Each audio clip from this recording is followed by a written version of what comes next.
अस्सलाम वालेकुम नाज़रीन, मैं हूँ शनीला अमार और देख रहे हैं आप हमारा यूट्यूब चैनल। नाज़रीन, वो जो ऑडियो लीक्स का सिलसिला वो रुकने का नाम ही नहीं ले रहा। आज एक और ऑडियो लीक्स आ गई और बड़े मज़े की ऑडियो लीक्स आ गई। वो आई थी जी यास्मीन राशिद साहब की और गुलाम महमूद डोगर साहब की। वही गुलाम महमूद डोगर साहब जिनको नकवी साहब ने अपने पास रखा हुआ था।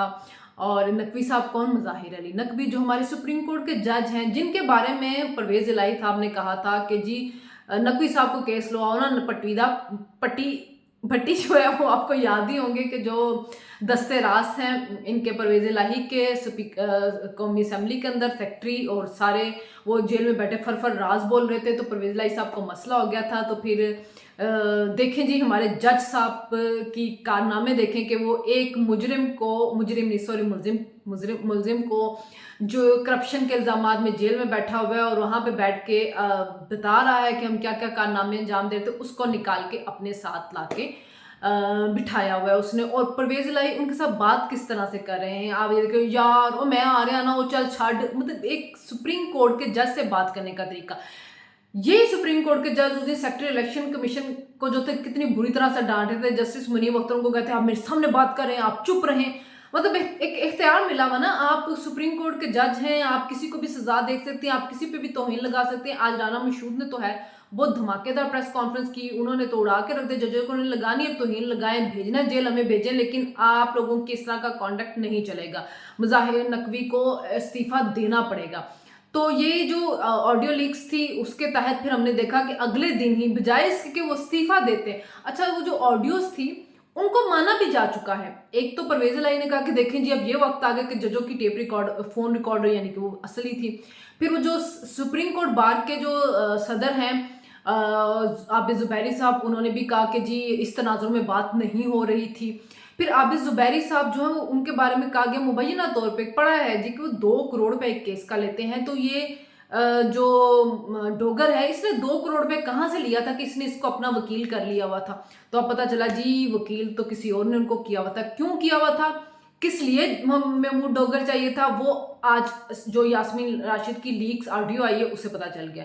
वो कह रही है जी डोगर साहब दसो की हाल है, ठीक हो, कदों तक बहाल हो रहे हो? उन्हें कहा जी ऑर्डर आने वाले सुप्रीम कोर्ट के जो ऑर्डर आएंगे तो मैं बहाल हो जाऊंगा। उन्होंने कहा जी खान साहब बड़ा कंसर्न शो करें। कौन कंसर्न शो करे? खान साहब। खान साहब क्यों करे? पहले भी लगाया था इनको, वो कदम छू रहे हैं परवेज़ इलाही के, घुटनों में झुक रहे हैं, वफाकी हुकूमत इनका ट्रांसफर करिए, ये उनको जवाबदेह नहीं हो रहे हैं। तो आके हमजा शहबाज शरीफ ने इसको हटाया, फिर परवेज़ इलाही इसको दोबारा ले आए। इमरान खान ने इनको लगाया था बहनोई का शायद प्लॉट छुड़वाने के लिए। नहीं, वो मेरे ख्याल में वो दूसरे थे जिन्होंने मुतनाज़ा बयान दिया था एक खातून का जब रेप हुआ था मोटरवे के ऊपर, शायद मैं मिक्स कर रही हूँ। लेकिन बहरहाल जी डोगर साहब के बारे में तारड़ कह रहे हैं कि जो करोड़ों का उनका घर है लाहौर के अंदर, कहाँ से उनके पास आया। तो ये सारी जो चीज़ें हैं, फिर कल नवाज शरीफ साहब ने भी कह दिया कि जी इस जुडिशल काउंसिल में मुकदमा लेके जाए मुज़ाहिर अली नकवी का। अच्छा फिर यास्मीन राशिद कहती है अच्छा खान साहब ने गिरफ्तारी की अज रात आराम नाल निकल जाएगी, कहते हैं अल्लाह खैर करेगा। यानी इतना डरे हुए आप गिरफ्तारियों से कि आप डोगर से पूछ रहे कि आज की रात आराम से गुजर जाएगी, जबकि आप अल्लाह आपका भला करे कि आपने जेल भरो तहरीक शुरू करनी है बुध से। तो वो बुध से जो जेल भरो तहरीक आपने शुरू करनी है तो वो डोगर को लगा के करनी है या उसको घर के बाहर बिठा के करनी है। वो घर के बाहर कुर्सी डाल के बैठ जाएगा, हाँ साहब मैं आ गया वहां हूं, कुछ नहीं होता था, उनको नहीं फटता। और वो जो डेली लोगों को बुलाना पड़ता है ना, जमान पर पहुंचो, फौरन आ जाओ, हाँ साहब को गिरफ्तार किया जा रहा है, हाँ साहब हमारी रेड लाइन है। तो अब डोगर साहब आके बैठ जाएंगे खान साहब की हिफाजत के लिए। तो अब ताने बाने खुद ही जोड़े। परवेज़ इलाही कॉल करता है, परवेज़ इलाही जो है वो मोहम्मद भट्टी का केस लगवाना चाह रहा होता है, तो आबिद ज़ुबैर उसको बता रहा होता है कि जी वो डोगर का केस भी नकवी साहब के पास है, तो जोजा साहब के लिए उनसे भी बात करें। जोजा साहब कौन है जी? ये जोजा साहब ढूंढना चाहिए। आप लोगों ने कमेंट करके मुझे बताना कि ये जोजा साहब कौन हो सकते हैं जिनको कहा जा रहा है कि जोजा साहब से बात होगी तो मोहम्मद खान भट्टी का केस नकवी साहब के पास लगेगा। जोजा साहब से बात कर ले कि डोगर का केस जो है वो भी नकवी के पास लग रहा है। तो उसके बाद नकवी से बात होती है तो उनसे पूछा जाए मोहम्मद खान भट्टी किधर, वो कहते हैं मेरे पास बैठा हुआ है। तो अब कह रहे हैं कि जी सुप्रीम जुडिशल वो जो आज फुल कोर्ट रेफरेंस हुआ है इसके ऊपर, कल हुआ है जी, जो ऑडियो लीक्स आई हैं इसके ऊपर जो इंसाफ आइन और कानून पे अमल करने वाले जज थे, उन्होंने बड़ी तनकीद की, बड़े तहफ़्फ़ुज़ात का इजहार किया। नकवी साहब बहुत शर्मिंदा थे, वो मान भी गए थे कि वो उनकी ऑडियो है। और उसके अलावा जी एक एंकर हैं, उन्होंने कहा है कि जी बंदयाल साहब की भी कोई ऑडियो आ चुकी हुई है, वो पब्लिक नहीं की गई, वायरल नहीं की गई, वो उनको भेज दी गई, वो उसको भी लेके परेशान हैं। तो ये फुल कोर्ट हुआ है, और फुल कोर्ट ही हुआ है क्योंकि उसमें दूसरे जज भी आए हैं। तो अब देखना ये कि नकवी साहब इस्तीफा देते हैं या ढिठाई के साथ वहाँ पे बैठ के फिर वही फैसले कर रहे होंगे, क्योंकि मैं अब उस जज का एहतराम नहीं कर सकती जो किसी सियासी पार्टी का वर्कर है और सियासी पार्टी के लिए आइन, इंसाफ, कानून को बिल्डोज कर रहा है। ये तो हलफ उठा के बैठे हुए हैं आइन और कानून की पासदारी का, और उन्होंने अल्लाह को जवाब दे होना। कुरान में बार बार होता है इंसाफ करो, इंसाफ करो, और ये इनका हाल है इंसाफ करने का। तो ये जी ये मामला जो थे वो सारे चल रहे थे, और खान साहब की जेल बरो तहरीक भी चल रही है, और खान साहब की जेल बरो तहरीक चलती है, ये इस पे यू टर्न लिया जाता है। वैसे आज एक प्लांटेड स्टोरी भी चली है जी एक्सप्रेस ट्रिब्यून के अंदर, पीआर के जी, वो अमेरिका वाले जो हैं उन्होंने बाइडन एडमिनिस्ट्रेशन ने पीटीआई से कहा है कि जी आप अपनी फाइनेंशियल पाकिस्तान को रिवाइव करने का जो इकोनॉमी का प्लान है वो लेके आए, हम आपकी इसके साथ मदद करेंगे। जी हम कोई गुलाम हैं आपके, यही सुना था ना कुछ हमने ऐसा। तो वो जी वो गुलामी तोड़ने वाले जो तो उनके कदमों में झुके हुए हैं, अब यूएस एड वाले भी उनकी मदद करेंगे।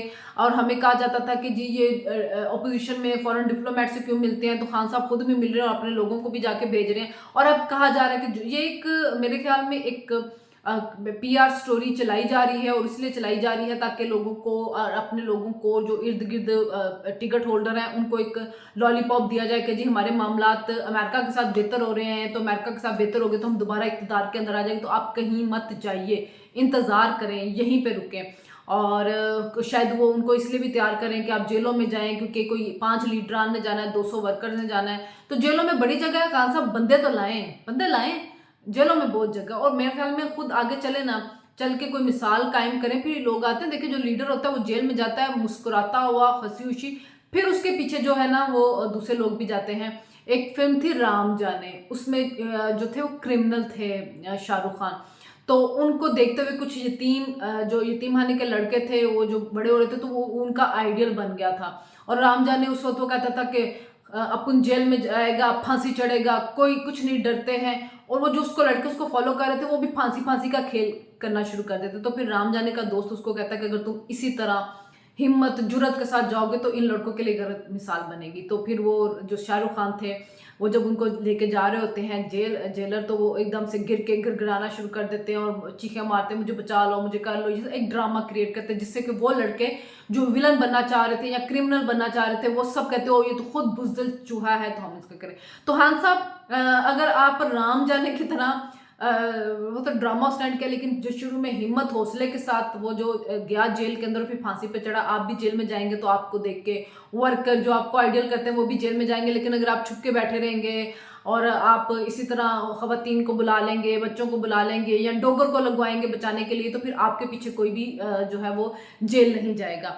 तो जो ऑडियो लीक्स का एक सिलसिला शुरू हो चुका है, इसने हमारे निज़ाम में इंसाफ को एक्सपोज करके रख दिया बुरी तरह से, और जो सियासी जमातों ने इसके ऊपर बड़ा स्ट्रॉन्ग अब स्टांस ले लिया, खासतौर पे नवाज लीग ने। तो अब देखना ये कि जुडिशल जो काउंसिल है उसके अंदर ये इनका मुकदमा जाता है कि नहीं जाता, और जाना चाहिए। इनके ऊपर पहले भी ये चल रहा था, इनके बारे में ये था कि पैसे लेके फैसले करते हैं, फिर वो साकिब निसार ने इनका सारे जो थे साइड पे किए और इनको बहाल कर दिया, फिर इनको यहाँ पे लेके आ गए। तो ये नीचे से जब जूनियर जज जो उठाए जा रहे थे वो इसीलिए उठाए जा रहे थे कि काजी फाइज ईसा के इर्द गिर्द इतने जूनियर जज बिठा दो कि वो अकेला क्या वो दे सकेगा, फैसला दे सकेगा। तो उसका रास्ता भी रोकना था, लेकिन वो कहते हैं ना कि इंसान सोचता कुछ है और अल्लाह ताला ने कुछ और प्लानिंग की होती है। तो अल्लाह ताला ने शायद इस पाकिस्तान के लोगों के हाल के ऊपर रहम कर लिया था, और इसी वजह से हर एक बंदा जो पाकिस्तान के साथ जुल्म ज्यादती कर रहा था या पाकिस्तान की जड़ों को खोखला कर रहा था, वो आहिस्ता आहिस्ता एक्सपोज हो रहा है। और सबसे पहले हमारी इस्टेब्लिशमेंट हुई, हमने देखा कि जनरल बाजवा, जनरल फैज़ ने जो किरदार अदा किया, आज बच्चा बच्चा उसके बारे में बात कर रहा है। फिर उसके बाद जो थे वो हमारी जुडिशरी एक्सपोज हो रही है कि जिस तरह, और एक दिन इमरान जो हमें कहते होते थे कि मुझे खुद इस्टेब्लिशमेंट वो दिखाते थे, सबूत दिखाते थे जरदारी के, नवाशी करप्शन का, कहते कि वो एस्टेब्लिशमेंट उसको बचाना चाह रही थी। तो इमरान एक दिन ये भी मान लेंगे कि मुझे लाया गया था, मुझे मुसल्लत किया गया था, वो ऐसा सब कुछ मानेंगे। और सब कुछ सामने आएगा आवाम के। और पहली दफ़ा होता था कि चीज़ें छुप जाती थी, आपके सामने बहुत सालों के बाद आती थी, लेकिन अब आपके सामने ही सब कुछ आना शुरू हो गया हुआ है और सब कुछ निकल के आ रहा है। और आप अब देख रहे हैं कि इस पाकिस्तान के साथ क्या क्या खिलवाड़ होता रहा है। आज ये कि इंडिया के लोग आईटी में, बिजनेस में कहाँ कहाँ पे नाम पैदा कर रहे हैं और हमारे मुल्क के अंदर कुछ भी नहीं है, और हम अभी तक इन्हीं मसलों में उलझे हुए हैं अपने। सिर्फ इसकी वजह यही है कि हमारे यहाँ पे सिस्टम को नहीं चलने दिया गया, हमारे यहाँ पे सिस्टम को रोका गया, आइन नहीं बनने दिया गया, आइन पे अमलदारी नहीं होने दी। अगर हमारे मुल्क को चलने दिया गया होता, सिस्टम को चलने दिया गया होता, तो आज हमारे मुल्क की यूनिवर्सिटियों के लोगों के नाम भी जो थे वो हर जगह पे लिए जा रहे होते। तो आज के लिए इतना ही। लेकिन आपने मुझे कमेंट करके ज़रूर बताना कि ये जोजा साहब कौन थे। तो अल्लाह हाफिज़, फिर मुलाकात होगी।